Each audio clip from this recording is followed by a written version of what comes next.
베드로서 2장 오늘 계속해서 보겠습니다. 베드로서 2장 24절부터 오늘 시간 되는 데까지 공부하겠습니다. 아마 2장 마지막까지 25절까지가 오늘 공부가 되지 않을까 싶습니다. 2장 24절 세 부분으로 나눠서 살펴보겠습니다. 그가 친히 나무에 달린 자신의 몸으로 우리의 죄들을 담당하셨으니 이는 우리가 죄들에는 죽고 의에는 살게 하려 하십니다. 그가 채찍에 맞음으로 너희가 낫게 되었느니라. 귀한 말씀이죠. 스테레오가 첫 번째 단락에 그가 친히 나무에 달린 자신의 몸으로 우리의 죄들을 담당하셨으니, 우리가 복음을 전할 때 전하게 되는 내용의 핵심이 아닐 수 없습니다. 그가 나무에 달린 자신의 몸으로 친히 하나님이신 분께서 우리의 죄들을 담당하셨다라는 것이죠. 이것이 복음입니다. 기쁜 소식이죠. 내 죄를 예수님께서 다 담당하셨다. 내 죄를 뒤집어 쓰시고 그렇게 십자가를 지셨다. 요즘 보니까 그 가수 김호중이라는 가수가 자기가 음주운전하고 뺑소니를 쳤는데 자기 막내 매니저가 그한테 네가 술 먹었고 네가 운전을 했고 네가 뺑소니를 쳤다고 다 뒤집어 씌우는, 그 전에 또 이렇게 조폭 출신이었기 때문인지 그렇게 또 뒤집어 씌우는 그런데 그런 건 양아치 지나가는 짓이죠. 제대로 된 깎이는, 제대로 된 깎이는지 모르겠지만 그런 짓을 안 하는데 그렇게 다 뒤집어 씌우는 것이. 근데 참 치사한 일을 했지만 우리가 그렇게 할 사람들이에요. 우리 참 주님 앞에 명령 없는 사람이고 세상 사람들이 볼 때도 참 어떻게 민망한 그런 모습에 우리가 알 수 없습니다. 우리는 예수님께 우리 죄를 다 뒤집어 씌운 거예요. 다 동생이 씌운 거라는 거예요. 예수님께서 우리 죄값을 다 치르셨어요. 근데 그것이 우리가 죄 용서받고 우리 하늘나라 갈 수 있는 방법, 그거밖에 없어요. 우리 스스로는 하늘나라 갈 수 없다는 거죠. 착하게 살아야죠. 착한 사람이 하늘나라 갈 것 같아요. 물어보죠. 착하십니까? 착하게 살으셨어요? 얼마만큼 착하게 살아야 돼요? 천국 갈 수 있을 만큼, 하늘나라 갈 수 있을 만큼 착하게 살 수 있는 사람이 있을까요? 물어보면 대답을 못해요. 답을 모르는 것이죠. 그런 사람 없습니다. 하늘으로 한 점 부끄럼 없이 못 산다는 말이죠. 근데 한 점 부끄럼 없는 정도 없고 흠도 없는 하나님의 어린 양, 그분이 십자가에 달려 내 죄, 내가 받아야 할 저주를 대신받으셨다. 내가 받아야 할 그 심판을 대신받으셨다. 내가 받아야 할 그 형벌을 대신받으셨다. 라고 믿으면 그 믿음대로 나는 형벌받지 않아요. 나는 심판받지 않아요. 나는 저주받지 않아요. 나는 지옥 안 가요. 왜? 예수님께서 그 모든 걸 다 하셨잖아요. 그래서 우리는 그분을 의지함으로, 그분의 공로로 우리는 값없이 하나님의 은혜로 하늘나라에 들어가게 될 것이죠. 이 어려운가요? 너무나 쉬운 것이죠. 이 복음을 누가 어렵게 만드는 거예요. 복음이 어려우면 복음이 아니죠. 복된 소식, 기쁜 소식이 아니죠. 하루에 한 가지씩 착한 일을 해야 된다.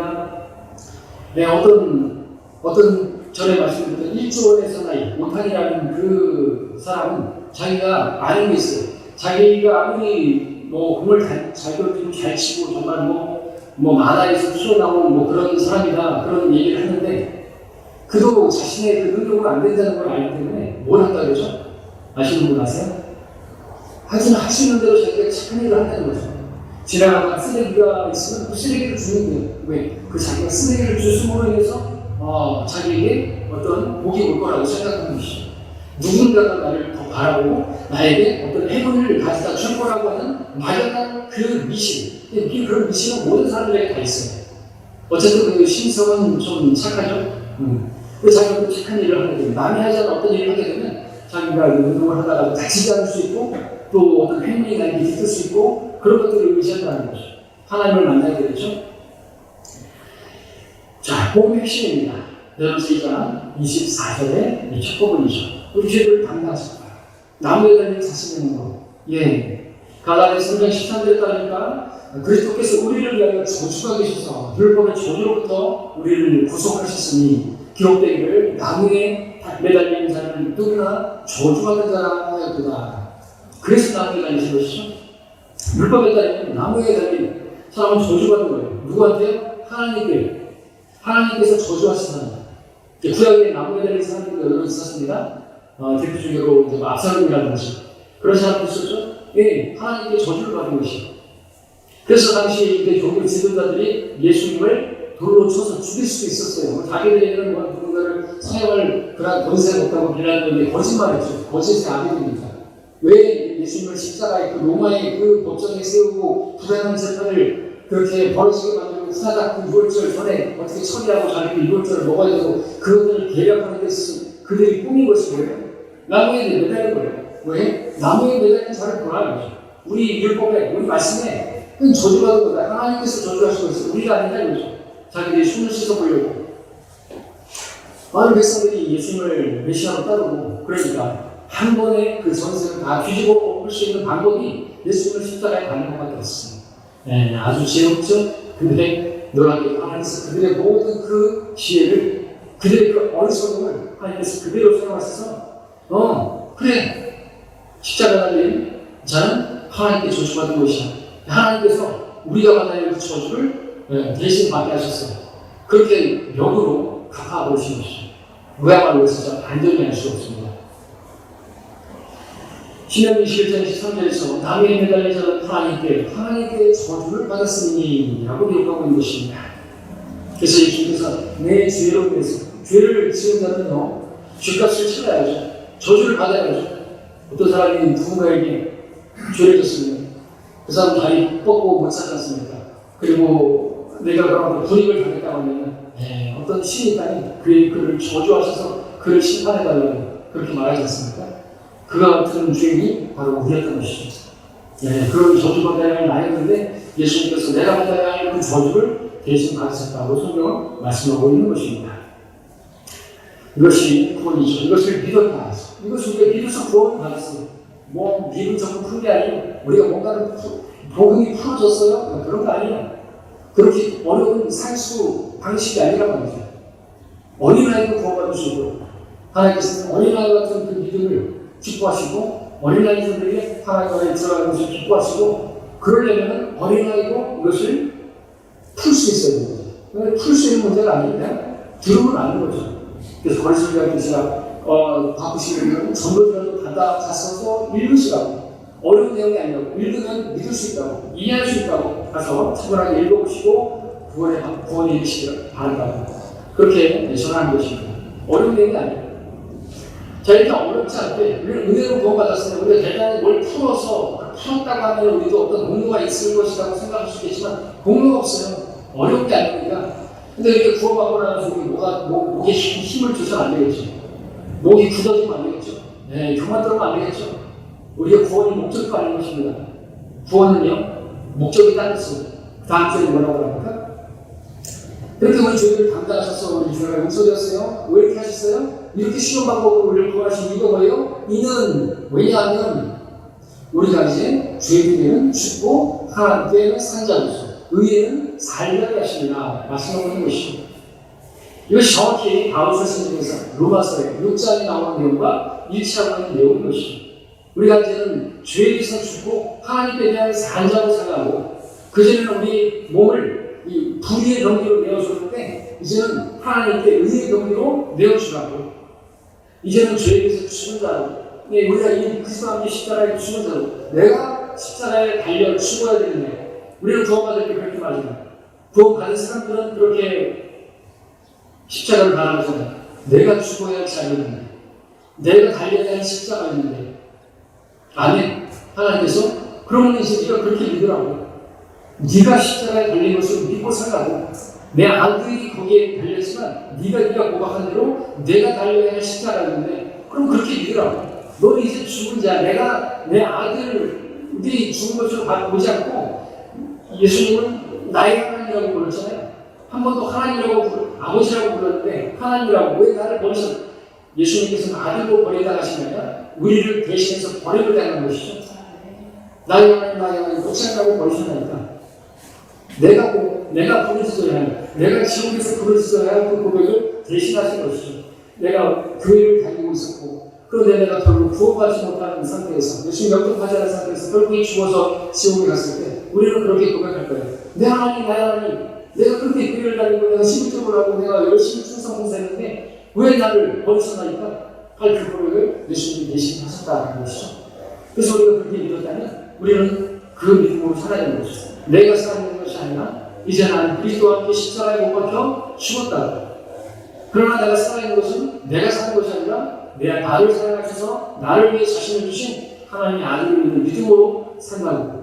그 고백으로 살라고. 너는 죽었다. 그렇게 우리가 십자가에 못 박혀 죽는 것. 내가 죽었다고 여기는 것.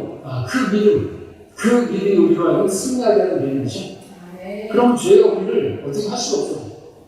여러분들 최근에 부처 논날이라고 했지만 그 부처가 인도의 왕자였는데 그가 나와가지고 사람들의 모습을 보면서 생로병사에 대해서 이렇게 알려고 하다가 못 찾고 보리수나무에 아래서 있었는데 궁전에서 나온 그 어떤 춤추는 여자애들 벨리데스 추는 여자들이 쫙 나오더니 막 유혹하더라는 거죠.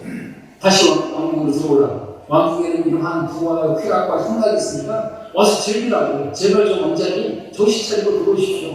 그렇게 막 꼬시는데 안 들어가고 있어요. 왜? 자기는 보리수 나무에 매달린 게 아니라 나무 안에 있어요. 자기는 죽는다는 거죠. 자기는 이제 병들고 나도 저 백성들처럼 죽을 것인데 그 생로병사 결국에 죽을 것이라고 하더니 내가 누리고 있는 것들이 무엇이냐? 다 무다. 다 그 욕심이고 그것은 다 헛것이다. 그가 전도자처럼 솔로몬처럼 그것을 깨달을 거 아닙니까? 근데 구원을 깨닫지 못했지만 하나님 만나지 못했지만 그가 알게 된 것은 그거라는 것이죠. 나는 죽은 자다. 그러니까 보십시오. 그 부처도 그 나무에 같이 매달린 것처럼 그 보여주실 나무 아래 딱 있으면서 나는 죽은 자다. 그러니까 그 앞에서 벨리데스를 추던 원짓을 하든 그게 유혹이 안 되는 거예요. 죄에서 죽어버리니까 내가 나무에 십자가에 달려 내가 죽었다. 내가 그리스도와 함께 십자가에 죽었다. 여기니까 앞에서 무슨 왕궁에서 무슨 여자들이 나와서 꼬시고 데리려고 와서 꼬시고 해도 넘어가겠습니까? 안 넘어가는 것이죠. 승리의 비결이 없는 것입니다.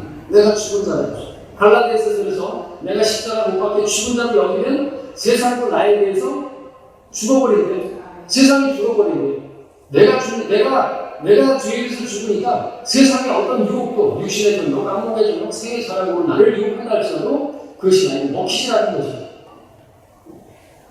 다른 얘기일 수도 있지만 예수님께서 40일을 금식하셨어요. 그럼 40일 금식하면요 다른 게 필요 없는 거예요. 물론 그게 거기서 첫 번째가 뭐예요. 그래서 마귀가 그 돌을 빵으로 그죠? 얼마나 3일 굶고 일주일 알고 다 안 할 수가 없잖아요. 그러니까 그것이 시험이 되겠지만 근데 40일을 부르는 상태에서는요 여러분 사망에 있는 사람이에요. 다이아몬드, 보석, 그런 다이아 반지 이런 것들이 이용이 되니까 너나 가서 이렇게 되죠. 필요한 게 뭐예요? 물 한 방울이잖아요. 지옥에서 필요한 게 뭐예요? 지옥에서 물 한 방울 필요한 거예요. 근데 물 한 방울도 허락되지 않는 것이 지옥이고 이제 아담이요 나에게 나사로운 거에서 물 한 방울 다 필요 없어요. 다 필요 없다는 거죠.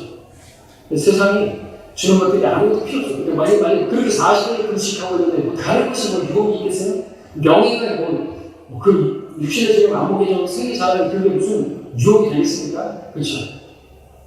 여러분들 십자가 못 박혔다는 게 우리가 믿음으로 여기면 승리하는데 그렇지 못한다고 하면 하나님께서 우리에게 진짜 십자가에 못 박힐 선언을 하실 수 있어요. 어떤 때가 있습니까? 여러분들 코로나 걸리셨을 때 어땠어요? 정말 죽을 것 같지 않습니까? 이러다가 죽겠다 싶은 생각이 들지 않습니까? 그럴 때 여러분들에게 뭐가 필요했습니까? 여러분들에게 친구 와가지고 나이트장 가자 그런 일 없었으면 어디 놀러 가자 그런 것들이 다 쓰는 거예요. 어떤 유혹을 하고 꼬시고 어디 맛있는 뷔페집 가자 비스 가자 어디 가자 그래도 다 싫은 거예요. 왜? 아빠 죽겠는데 죽은 자랑 마찬가지인데 그렇죠? 죄가 어떻게 할 수가 없는 것이죠. 그렇게 성경은 우리가 죽은 자로 여기는 그 믿음으로 살라고 말씀하시는 것이죠. 내가 십자가에 죽었습니다. 아니 내가 달려야 십자가가 있습니다. 내가 죽어야 할 자리였습니다. 그래? 네가 그러면 이제 몸이 십자가를 달린 것으로 여기 못 살아? 주님께서 그렇게 말씀하시는 것이죠. 우리는 믿음으로 말미암았습니다. 예수님께서 나를 위해서 십자가에 달리셨습니까? 예, 구원받았습니다. 이제는 내가 십자가에 달린 그 자로 믿고 살겠습니다. 그게 그것이 우리가 죄의 명을 싣고 하나님께 대하여 살게 하여 하시리라 말씀하는 것입니다. 세 번째 뭡니까? 그 다음에 나오는 내용이 조금 어려운 내용일 수 있습니다. 그가 채찍의 말씀으로 너희가 낫게 되었느니라. 주님께서 채찍의 말씀을 우리의 죄 때문이죠. 죄를 했으면 벌을 받아야 되는데 예수님께서는 그와 같이 우리가 받아야 할 그 형벌을 대신 받으실 것입니다. 그래서 우리에게는 영적인 치유가 1차적으로 이루어졌습니다. 영적인 치유가 주님께서 채찍에 맞음으로써 우리의 구속이, 우리의 혼의 구속이 이루어졌다는 것이죠. 주님께서 우리 모든 죄들을 자신의 몸으로 감당하셨기 때문에 주님을 내치던 그 채찍은 우리 죄들을 그분께 옮겨놓는 과정이 되었습니다. 주님께서 채찍에 맞으실 때마다 몸에서는 피가 흘러내렸죠. 그 피가 우리 죄를 구속했습니다. 주님께서 채찍을 맞으신 것은 우리 죄를 대신해서 형벌을 받으신 것입니다. 주님께서 우리 그 죄를 전가받으시기 위해서 그렇게 채찍에 맞으셨던 것이죠. 피의 구속. 그래서 따지고 보면 예수님께서 피를 언제부터 흘리셨는 것인가 하면 바로 겟세마네에서부터 흘렸다 말씀이죠. 그래서 피의 구속은 겟세마네에서부터 시작되고 있었다라고 말하셨습니다. 주님께서 그 땀이 피라고 그렇게 변했다고 하셨습니까? 우리에 대한 구속의 피가 그때부터 주님의 몸에서 흘러나오기 시작했던 것입니다. 그 주님의 그 피가 우리의 죄를 속죄하는 구속의 피였습니다. 주님의 몸에서 피가 흘러내림에 따라 우리의 죄들은 그분의 몸 안으로 유입되고 있었다라고 오늘 본문에 쓰고 있습니다. 채찍을 맞을 때마다 그 피가 계속해서 흘러나오고 그럴수록 주님의 몸 안으로 우리의 죄들이, 세상 사람들의 모든 죄들이 유입되고 있었던 것이죠. 가시관을 쓰신 머리에서도 피가 흘렀고 그럴 때마다 죄들이 그분 속으로 스며들고 있었습니다.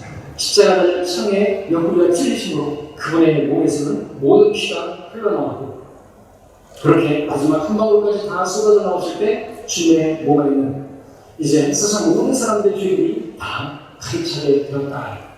그리고 그 죄들을 다 알고 지옥에 가서 그 지옥에서 그 죄들을 다 불태웠던 것이 피의 구속은 이렇게 이루어진 것입니다. 자, 그런데 여기서 보니까 그가 채찍에 맞음으로 인하여 너희가 낫게 되었다 말씀하십니다. 이 구절은 이사야 말씀에서도 나오고 있습니다. 이사야 53장 5절에 보니까 그러나 그는 우리의 허물로 인하여 상처를 입었고 그는 우리의 죄악으로 인하여 상하였구나. 우리의 화평을 위한 진리가 그에게 내려졌고 그가 맞은 채찍으로 우리가 치유되었구나. 자, 그런데 예수님께서 채찍에 맞으심으로써 우리가 낫게 되었고 치유되었다라고 기록하고 있습니다. 자, 이것은요, 교리적으로, 문자적으로 이것은 생물학적인 치유를 말하는 것입니다. 우리 질병의 치유를 말하는 것입니다. 우리 몸의 치유를 말하는 것입니다. 우리 혼의 치유, 우리 혼의 구속만을 말하는 건 아니라는 것이죠. 마태복음 함께 볼까요? 마태복음 8장 16절, 17절을 보십니다.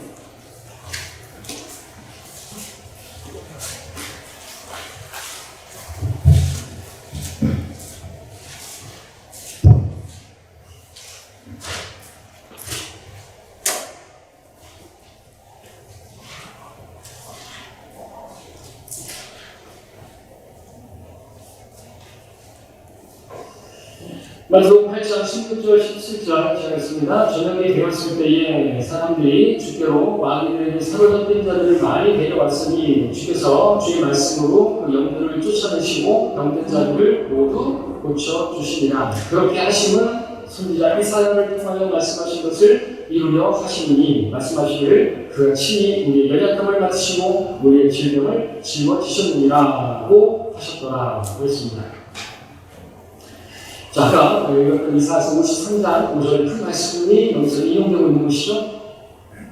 예수님께서 고난받으시고 피 흘리시고 죽으신 것은 이처럼 우리의 범죄와 불법에 대한 대속, 이어서 뿐만 아니라 우리의 육신적인 연약함과 질병에 대한 사실적이고도 실질적인 대속이기도 한 것입니다. 예수님의 피의 구속이라고 하는 것은 우리 육신의 질병의 치유도 포함하고 있다는 것이죠. 그런데 문제는 이 치유가 사실상 피의 구속 이전에 이미 이루어지고 있었다는 것입니다. 자, 지금 읽은 이 마태복음 8장 17절의 치유는 분명히 주님께서 십자가에서 그 피의 구속을 이루시기 전에 이루어지고 있었던 것이죠. 그래서 질병을 치유하시고 경계자들을 고치시고 그렇게 하셨던 것이죠. 자, 문제는 여기서 끝나지 않습니다. 그리스도의 그 구속 가운데 육신적인 질병의 그 치유도 포함하고 있는데 사실상의 구속 사건이 있고 난 이후에도 그 피의 구속을 받은 우리들, 여전히 우리들에게는 질병이 있다라고 하는 것이죠. 그래서 이게 문제가 어려워지는 것입니다. 예수님께서 십자가에서 우리의 혼의 구속을 이루셨고 우리의 혼의 구원을 이루셨는데 질병의 치유까지도 맡으셨다고 하신다면 우리의 그 질병까지도 담당하셨다고 하면 그럼 우리에게는 질병이 없어야 되는 건 아닌가 하는 생각을 하게 되고 이런 생각에 어떤 사람들은 실제로 그렇게 믿어버리는 사람이 있습니다. 그래서 예수님께서 내 모든 죄들을 담당하셨다. 그래서 이제 나는 죄가 없다. 내 모든 죄를 예수님께 넘겨줬다. 나는 이제 죄가 없는 거야. 나는 이제 구원을 받은 거야. 나는 죄인이 아니야. 맞죠? 그걸 이제 영접했다고 하면, 예수님 구주를 영접했다고 하면 그렇게 되는 것이에요. 근데 여기다가 하나 더 질병도 마찬가지야. 예수님께서 십자가에서 채찍을 맞으실 때 내 모든 죄들을 뿐만 아니라 내 질병도 다 가져가신 거야. 근데 나의 질병인데, 근데 내가 이거를 믿지 않기 때문이야. 내가 이 질병이 없다고 믿으면, 이 질병도 주님께서 다 가져갔다고 믿으면 나는 질병이 없는 거야. 시조를 이렇게 믿는 거예요. 심지어는 그 구원파 박옥수 목사님께서도 제가 직접 그렇게 말하는 거를 여러분들 좀 들어보셨을지 모르겠습니다. 자기의 위장병이 있었어요. 위장병. 뭐만 먹으면 그렇게 음식을 잘 수확 못하고 속이 탈라고 위장병이 심했다는 거죠. 계속해서. 근데 내가 예수님을 믿고 나서도 왜 이런 질병이 있는 것인가? 주님께서 근데 그러다가 이 말씀을 딱 받다는 거죠. 이사야서 53장 5절의 말씀을 딱 보더니 마태복음 8장의 말씀을 딱 받더니 그 베드로서 2장 24절의 말씀을 받더니 주님께서 내 죄들만 가져가신 게 아니라 내 질병도 가져가신 거구나. 거기 끄떡거리시면 안 돼요. 이게 사실이 아닙니다. 그러니까 내가 믿음이 없어서 이 위장병이 내가 없는 건데 내가 있다고 여기니까 없어지지 않고 있는 거구나. 그리고 그때부터 자기가 그렇게 믿었다는 거죠. 나에게 위장병이 없어. 예수님께서 위장병을 가져가셔서 라고 믿었더니 위장병이 없어졌다 라고 간증하는 것을 제가 직접 들었습니다. 사기셨어요. 만약에 정말로 그렇게 믿었다고 한다면 왜 위약효과라는 것이 있잖아요. 생각이 아무것도 아닌데 그냥 의사가 먹으라고 하니까 먹었더니 진짜로 낫게 되는 그런 위약효과도 있잖아요. 그런 효과가 있을 수는 있겠지만 그것은 그 사람이 거짓말을 하실 수도 있고 실제로 그런 일이 일어나 나타나면 그것은요 하나님의 치유는 아닌 것입니다. 마귀도 치유시켜줄 수 있어요. 마귀도 할 수 있어요. 정확하게 그것을 하나님께서 치유시켜줬다라고 말할 수는 없겠죠. 제가 모르니까. 그 사람이 정말 믿음으로 하나님 치유를 시켜달라고 그렇게 얘기를 했는데 마음은 이 구절을 가지고 자기가 이 구절을 그렇게 사용하면 안 된다는 것이죠. 그러면 많은 사람들, 목사들도 마찬가지고 여전히 구원을 받았어요. 분명하게 영생을 얻었고 하나님의 자녀가 되었지만 왜 여전히 질병이 나요? 왜 저는 이명이 있고 왜 저는 비문증이 생기고 나이가 들면서 여기저기 아프고 목도 아프고 왜 이런가요? 여러분들은 왜 질병을 다 있는 것이에요? 여러분 구원 안 받으셨어요? 여러분이 질병이 있다고 한다면 여러분들은 또 구원도 아직도 받지 못했다라고 말하는 것은 무리가 아니겠죠. 여전히 있단 말이죠. 그렇지. 여전히 암에 걸리고 여전히 어떤 병이 있고 왜 그런 것이에요? 그렇다면 이제 헷갈리게 되는 것이죠. 현실화 이러기 때문에 많은 사람들이 그리스도의 피의 구속이 가져오는 치유가 영적인 치유 거기에만 한정하게 되는 것입니다. 그 결과 영적인 치유와 실질적인 질병의 치유를 이제 혼동해 버리는 것입니다. 우리가 알아야 될 것입니다. 예수를 믿음으로 모든 죄들이 사해지고 우리가 은혜로 구원을 받게 됩니다. 그리고 그 순간 우리는 우리 육신의 질병들에 대한 치유가 그 순간 우리의 혼은 구원받았고 우리 몸의 육신적인 그런 모든 질병에 대한 치유가 법적으로 보장이 되는 거예요. 예수님께서 십자가 달려 죽으심으로써 우리가 이제 주님께서 오시면은 그때예요. 그때. 주님께서 오실 때 우리는 모든 질병을 받고 이 죽을 몸이 이 질병에 걸릴 수밖에 없는 그 몸이 이제 새로운 몸으로 영광스러운 몸으로 질병도 없고 아픔도 없는 그런 몸으로 하나님께서 갈아입혀 주신다는 것이죠. 이 썩을 몸이 썩지 않는 몸으로, 죽을 몸이 죽지 않는 몸으로, 병들 몸이 병들지 않는 몸으로 그렇게 바뀌게 되는 것이요. 그러한 몸으로 우리가 입혀지게 된 그러한 법적인 보장을 받게 되는 것이죠. 예, 그리고 또 다른 얘기지만 연관해서 예수님께서 십자가를 주셨을 때 가시 면류관을 쓰지 않았습니까? 가시 면류관을 쓰셨다. 가시관은 무엇을 보여주고 있나요? 이 땅의 저주를 보여주고 있잖아요. 아담의 범죄로 인해서 가시와 엉겅퀴가 생길 거라고 했잖아요. 땅이 저주를 받았습니다. 모든 생태계가 저주를 받았어요. 그래서 약육강식으로 사자가 그냥 사슴을 잡아먹고 그걸 보시면서 좋았더라 하실 만한 내용이 아니에요. 우리가 이런 동물의 영역 같은 데 보면요, 그런 모습을 보면서 하나님께서 과연 보시기에 좋았더라 아니라는 것이죠. 타락으로 인해서 생태계가 저주받았고 땅이 저주받았어요. 예수님께서 그런데 십자가에 그렇게 달리시고 그 전에 직책을 받으시고 우리의 질병을 감당하시고 이제 주님께서 재림하실 때 우리의 모든 질병이 다 깨끗하게 되어지고 치유되어지고 완전한 몸을 입게 되고 뿐만 아니라 주님께서 재림하시게 될 때는 어떻게 돼요? 땅도 회복된다는 것이죠. 예수님께서 십자가에 주실 때 가시와 쓰셨다는데 그걸 보여주는 거죠. 가시와 뭐 그 땅의 그 저주도 다 그 머리 위에 올려놓으시고 그렇게 심판을 받으심으로써 저주를 받으시면서 이제 땅에 있는 저주도 풀리게 되는데 그때가 없는 때냐 하면은 힘들 때라는 거죠. 우리의 몸이 질병도 없는 그런 몸으로 그 질병이 다 치료돼야 할 때는 언제냐? 주님께서 공중재림 때라는 거죠. 공중재림 때. 그리고 이 땅의 그래서 모든 피조물들이 간절한 기대를 가지고 하나님의 아들들이 나타나기를 기다리고 있다고 말씀하지 말하는 이유가 뭡니까? 그렇게 주님과 함께 우리가 하나님의 아들들이 우리가 재림할 때 그 모든 피조물들이 모든 그 식물들이 장미꽃의 그 가시가 장미꽃이 무엇이라고 말하나요? 이 가시 정말 내 몸의 가시 우리도 육체에 가시가 있잖아요. 바울도 육체에 가시가 있다고 했잖아요. 그 질병이 있다고 했잖아요. 그런 것들이 모두 다 사라질 때가 언제예요? 장미꽃의 가시가 사라질 때가 언제예요? 재림 때라는 거죠.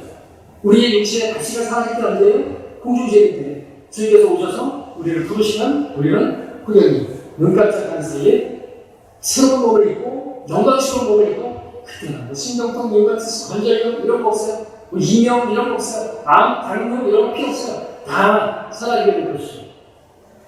그때 우리는 다윗처럼 고백하게 될 것이에요. 우리 103편 시편 보겠습니다. 함께 읽죠. 시편 103편.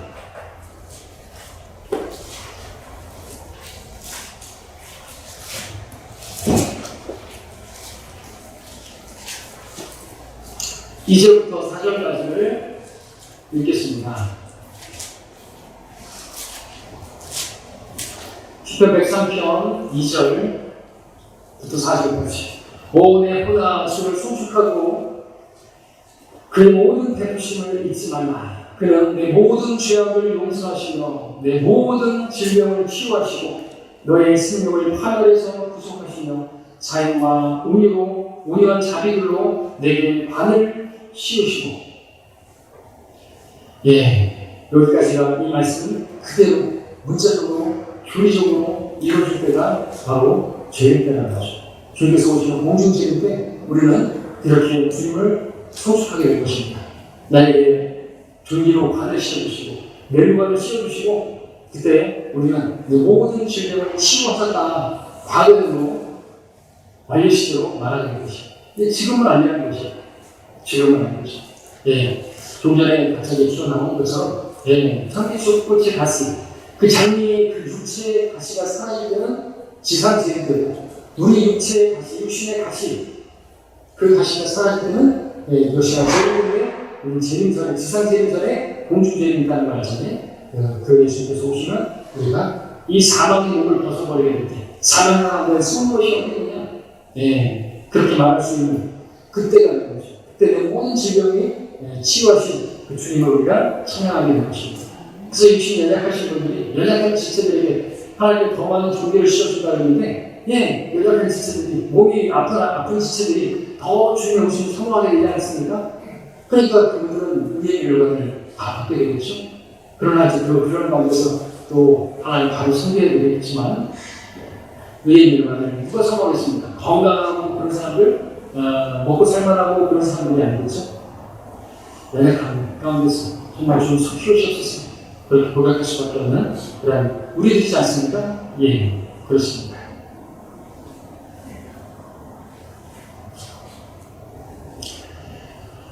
자, 그 다음에 우리 이제 25절로 넘어가겠습니다. 25절로.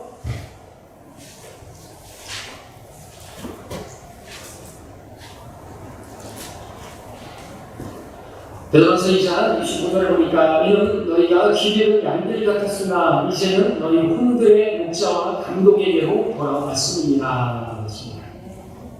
우리가 그랬죠? 그 기계는 양들과 같았습니다. 잃어버린 자들이었습니다. 원래 교회적으로 우리 양들도 아니었죠. 우리는 대외적이잖아요. 이방인이었기 때문에 유대적으로 말을 하니까 잃어버린 양의 팀에서 그 100마리 양 중에서 한 마리 양 원래 유대인이죠. 하나의 백성이잖아요. 우리는 하나의 백성이 아니죠. 그 다음에 아무래도 비 같은 경우도 탄자에게 악이었어요. 우리는 악이 아니었어요. 우리는 마귀의 자녀였어요.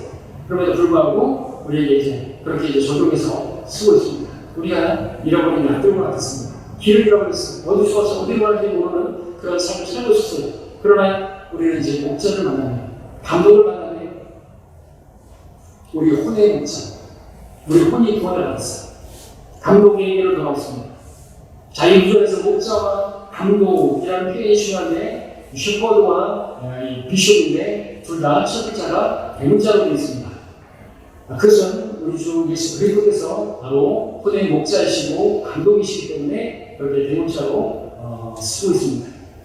비숍이라는 단어, 감독이라고 번역되기도 하고 또 주교라고도 번역되어서 사용되어지는 영어 단어입니다. 그런 의미에서 로마 카톨릭이 대주교라는 직분이 있는데 이 대주교가 영어는 아크비숍입니다. 그렇게 직분을 두고 있는데 이것은 감독이신, 주교이신, 비숍이신 주 예수 그리스도보다 더 높은 위치에 있는 존재가 되거든요. 거기다가 사람을, 썩어질 사람을 거기다가 둔 것이죠. 우리 주 예수님께서는 비숍이신데 썩어질 사람 주인이 아크비숍이라는 자리에 앉아있는 것이죠. 예수님께서는 그러한 자리에 앉아본 적이 없으셨습니다. 아크비숍이라는 자리에 앉아본 적이 없는데 인간이 거기에 앉아있다는 것이죠. 그리고 자기가 그리스도의 대리자로, 교황은 자기가 그리스도의 대리자로, 자기가 그리스도라고 이 땅에 있는 그리스도가 되는 거예요. 그래서 자기에게 죄를 구하고 신부에게도 신부가 뭐예요? 갓파더? 땅에 있는 자를 아버지라고 부르지 말아요. 신부가 영원 갓파더예요. 하나님 아버지예요. 그에게 거의 성사라는 죄가 사회적으로 가증한 것이죠. 아크비시오? 그것은 신성 운동인 것이죠. 하나님보다 더 높이는 바로 루시퍼와 정확하게 동일한 짓을 하는 거예요. 하나님보다 자기를 더 높이겠다 했죠. 저 편의 중에서 내가 하나님 보좌보다 더 높이겠다고 말했던 것이죠. 로마 카톨릭이 정확하게 바로 종교 천명, 바로 마귀가 쓰고 있는 마귀의 종교인 것입니다. 그래서 로마 카톨릭이 그렇게 아기 예수를 좋아하는 이유가 무엇인지 우리가 알 수 있는 대부분이 된 거죠. 가지고 그러기 쉬운 거예요. 또는 십자가에 못 박혀 이제는 아무것도 할 수 없는 그런 예수만 그렇게 이야기하는 거죠. 우리는 다시 오신 예수 그리스도 그분을 바라보며 사는 것입니다. 우리의 창시자로 완성되신 예수를 바라보고 살아계신 분을 우리가 믿고 있는 것이 아기 예수, 그렇게 성모 마리아가 더 많은 부분을 차지하고 지분을 차지하고 있는 그런 소망, 아기 예수를 만큼 차지하고 있고, 그리고 그래서 마리아를 숭배하게 되고 마리아 석고상에다가 숭배를 하게 되고 그러고 있는 것이죠. 로마 카톨릭 말고도 감독교회, 감리교회 역시나 그 교단에서도 아크비숍이라는 직책을 만들어서 거기다 사람을 그 자리에 앉혀놓고 있습니다. 그것이 의도적이 아니라고 그들은 말할지 모르겠지만 사실상 머리 꼭대기에 예수님의 머리 꼭대기에 머리끝이 그것 위에 올라서 있는 것이고 그것이 그들이 의도한 것이 아니다라고 한다면 시험받는 거죠. 성경에서 비숍이 예수님이시네. 그 비숍 따위는 뭐나 죽어야 하는 거죠. 그렇죠? 시험받아야 될 것이죠. 예, 여기까지 우리가 공부를 하겠습니다. 다음 주부터는 3장을 공부하겠습니다.